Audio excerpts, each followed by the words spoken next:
प्रणाम। नमस्कार। कैसे हैं आप लोग?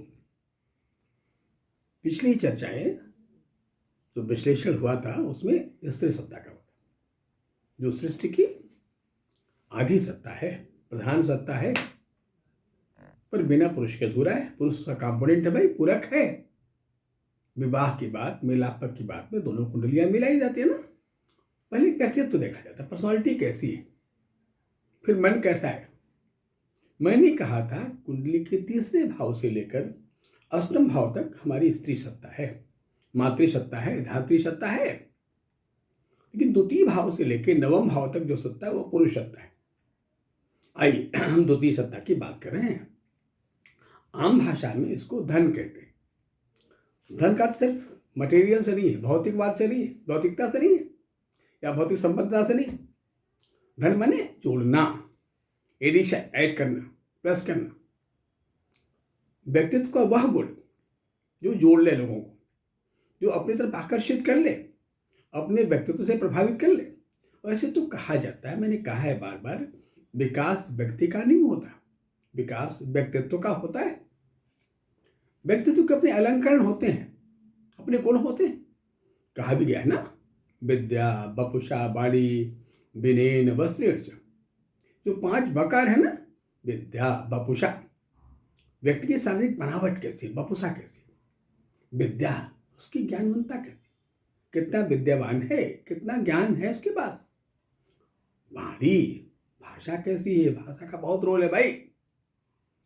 विनयन, विनम्रता कैसी, विनय कैसा है, हम्बलनेस कैसी है, कैसा वस्त्र पहन रखा है। ये 5 प्रकार मिलकर हमारे व्यक्तित्व का अलंकरण करते हैं, निखार करते हैं। जैसे वस्तुओं की पैकेजिंग होती है बात ना। अब बात आई भाषा। यह वह जोड़ है जो कुंडली का वायु कोण का जोड़ है, जहां दूसरी और तीसरे नंबर के भाव कनेक्टेड है। मृगस्था का आधा भाव तीसरे भाव को मिला है और आधा इसको मिला हुआ है। यहां से हम ENT ज्वाइंट, या हम भाषा, सॉरी, यहां से हम अभिव्यक्ति, भाषण बोलते हैं, व्यक्त करते हैं, वहां से गवर्न होता है। और भाषा का बड़ा रोल है। भाषा भी ज्योतिष में 5 किस्म की होती है। सबसे पहले होता है ना ध्रुव संज्ञक, अपनी बातों पर अडिग रहने वाला और दीर्घकाल प्रभाव डालने वाला। ऐसी ज्ञान की बातें कह दिया, जीवन भर मैंने भूला ही नहीं। फिर होता है चर संज्ञक, जो बातें आती आती रहती है, सामान्य सी बातें, चर है, चर, जो बहुत टिकाऊ नहीं होती, अच्छा लगा सुन लिया फिर भूल गए। फिर आता है ऊर या ऊर संज्ञक, दहाड़ तेज भाषा, उग्रता की भाषा, दहाड़ की भाषा, कुछ भाषा। ये भाषा संबंधों को बिगाड़ती है, कटु करती है। कहीं कहीं इसकी आवश्यकता होती है शत्रु मर्दन के लिए, शत्रु को दबाने के लिए, है बात। लेकिन सामाजिक व्यवहार में इस भाषा को उत्तम स्थान नहीं दिया गया है। फिर आता है मिश्र संज्ञक या सौम्य, जिन भाषा में सौम्यता हो, बड़ा सौम्य भाषा हो, न बहुत तेज हो न बहुत धीमी आवाज हो, पर बोलने का तरीका ऐसा हो कि सुनने का मन ही कर ले। मनो सामान्य भाषा क्या, उनके लगता कोई संगीत अलाप रहे भाई। फिर क्रम आगे बढ़ते हैं। फिर आता है क्षिप्र, लघु संज्ञक। ये तो सबसे महत्वपूर्ण है, रूल बाय जुपिटर, बृहस्पति। कम शब्दों में, कम मात्रा में अच्छी बात कह लेना। जो ऊंचे विद्वान होते हैं उनके बड़े लक्षण होते हैं, वो बहुत ज्यादा नहीं बोलते, कम बोलते हैं, अल्प बोलते हैं और बड़े प्रभावशाली बोलते हैं। उनके वाक्यों में बड़ी गरिमा होती, बड़ी गहराई होती, बहुत डेप्थ होता है, बड़ी विशालता होती है। उसे कहते हैं क्षिप्र या लघु संज्ञक। फिर कहते हैं मृदु संज्ञक। लगता है आवाज में चीनी घुला हुआ, भाई कितनी मिठास है, लगता है बार बार सुनने का मन करता है, भाषा मृदुलता। फिर आता है दारुण संज्ञक, डरावने वाला, दुख पहुंचाने वाला। ऐसी भाषा जो इंसान के अंदर ऑब्सेशन पैदा करते, सुनकर भूलना बड़ा मुश्किल हो जाए, मन बड़ा दुखी हो जाए। ऐसी भाषा जो दुख पहुंचा दे, दूसरों को दुखी कर दे, जो भाषा की गरिमा से परे हो, ऐसी भाषा। ये 5 तरह की भाषाएं होती हैं, और ये हमारे व्यक्तित्व के निर्माण में बड़ा अहम रोल है। अब उस भाव के नक्षत्रों की बात कर ले, मैंने कहा ना कि एडिशन है, ये जोड़ है, ये जहाँ रिच होता है वहाँ लोगों में जोड़ने की बड़ी कला पाई जाती है। उदाहरण के तौर पे हमने मोदी जी के जन्म पत्नी पे जिक्र किया था ना, जो हमारे प्रधानमंत्री जी हैं। मैंने कहा उनकी कुंडली के दूसरे भाव में वृश्चिक राशि है, मंगल स्वगृही है, चंद्रमा वही बैठा है, वृश्चिक में ही है। और मैंने कहा ना कि पहला तो पर्सनालिटी इम्पैक्ट होता है, जो मरकरी का रोल है, जो शरद ऋतु का मालिक है, और ज्योतिष शरद ऋतु वहीं पर है। सेकेंड रोल है दूसरे खाने का मालिक है, वो कैसा है। कहा जब मंगल वहां बैठा हुआ है दूसरे खाने में, इसका मतलब वो बहुत अच्छा तार्किक वार्ता करने वाला होगा, वो राजनीतिक वार्ता करने वाला होगा, वो बड़ा एक अच्छा विश्लेषक होगा। और चंद्रमा भी अगर वहीं बैठ जाए तो मन भी साथ निभा रहा होगा। दोनों चीज साथ मिल गई, द्वितीयेश और चंद्रमा, क्योंकि दूसरे भाव का चंद्रमा सबसे महत्वपूर्ण कारक ग्रह है। जो काल पुरुष की कुंडली है उसके द्वितीय भाव में 2 नंबर अंक है, जो चंद्रमा का बड़ा प्रिय है। हम कहते हैं चंद्रमा वृष राशि में उच्च का होता है, तो चंद्रमा स्वयं का मालिक। कहा बड़ा प्रतिभा संपन्न है, कड़ा बड़ा रिच आदमी है भाई, बहुत अमीर। कहा कैसी है मेरी, कहा मटेरियल की मेरी नहीं भाई, कहा व्यक्तित्व की मेरी, भाषा की मेरी, ज्ञान की मेरी, विद्वत्ता की मेरी, या लोगों को प्रभावित कर लेने के मेरी, जो इंप्रेस कर लिया अपनी बातों से, प्रभावित कर लिया ना, उसकी संख्या बढ़ती जाए। इसका जो सबसे पहला नक्षत्र है उसको कृतिका कहते हैं। कृति शब्द से कृतिका बना, जो रचना करने वाला कृति। कहे कि इसको विधो विधि ब्रह्मा भी लिखा गया। ब्रह्मा हमारे सृष्टि के नायक हैं, शुरुआत ही ब्रह्मा से हुई है भाई। कृतिका बड़ा प्रहसन, इसका मालिक सूर्य नाम का ग्रह, जिसके बिना सृष्टि की कल्पना कर ही नहीं सकते। रोहिणी बहुत महत्वपूर्ण है, रूल बाय मून चंद्रमा का नक्षत्र है। कहा ये पानी है, इसके बिना कोई रस बन ही नहीं सकता ना। का बड़ा हम्बलनेस है, बिल्कुल विनम्र है, पानी के जैसे नम्र है।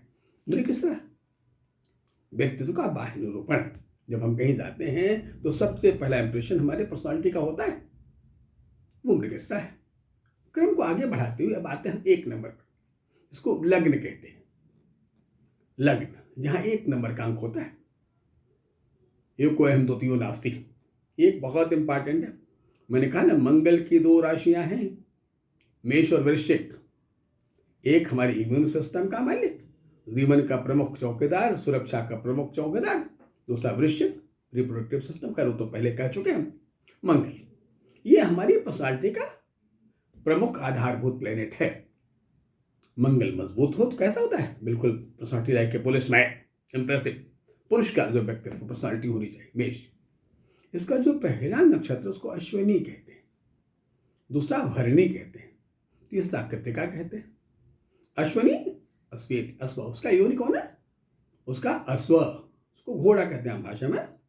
का जो बड़ा पुरुषार्थी पुरुष हो, पुरुषवान हो, और जो अपने कर्तव्यों को ठीक से निभा सके। एक स्त्री को क्या जरूरत होती है, उसे जीवन में सुरक्षा के लिए, इमोशनल सुरक्षा के लिए चौकीदार की जरूरत होती है। स्वयं बलवती सत्ता है, कमजोर नहीं है, तथापि चाहती मेरा पुरुष और बलवान हो, मेरा पुत्र और बलवान हो, मेरा पिता और बलवान हो। तो पुरुष कैसा हो उसके लिए, बिल्कुल मेष की तरह, मंगल की तरह, उसके personality like a police man, ऐसा हो जिसे शत्रु देख के डर जाए, आई बात। तो मंगल की पर्सनालिटी है। अश्विनी नक्षत्र जो कि आदि नक्षत्र है, इसका बड़ा अहम रोल है कि वो बड़ा एक्टिव है, बिल्कुल घोड़ी की तरह, जो सोते ही नहीं है, बैठते ही नहीं है, हमेशा सोना भी बैठे हुए सो जाता है। जो अश्व की तरह मजबूत हो, बलवान हो। जो भरणी की तरह, फिर है दूसरा नक्षत्र भरणी, भरणी ब्रह्मजम्य, जो भरणी नक्षत्र है, थोड़ा ऐसा हो कि वो बड़ा थोड़ा राक्षसी प्रवृत्ति का है, इसका स्वभाव थोड़ा जो बड़ा हंसी मजाक वाला भी, ऐसा ना बिल्कुल वो फ्रूड मैन हो या बहुत अत्यंत गंभीर हो, थोड़ा हंसी मजाक वाला भी हो, थोड़ी बदमाशी कर लेने वाला भी हो भाई। भरणी, भरणी यमह ऐसा कहा जाता है। अगर किसी शत्रु पे गुस्सा आ जाए कि तुमने मेरी पत्नी को आंख दिखाया है तो मैं बस तेरे आंख निकाल लूंगा, ऐसा पुरुष इसके पास हो। भरणी जो धैर्यपूर्वक काम करने वाला, और कृतिका जो रचनाकार हो, जिससे मिलकर स्त्री दोनों मिलकर अच्छे संतानों का जन्म दे सके।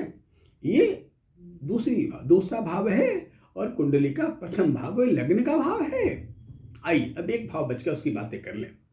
वह कुंडली का 12वां भाव, और पुरुष के पार्ट को देखा जाए तो तीसरा भाव, क्योंकि दूसरा, लग्न और 12वां भाव, ये बहुत इंपॉर्टेंट 12वां 12th हाउस।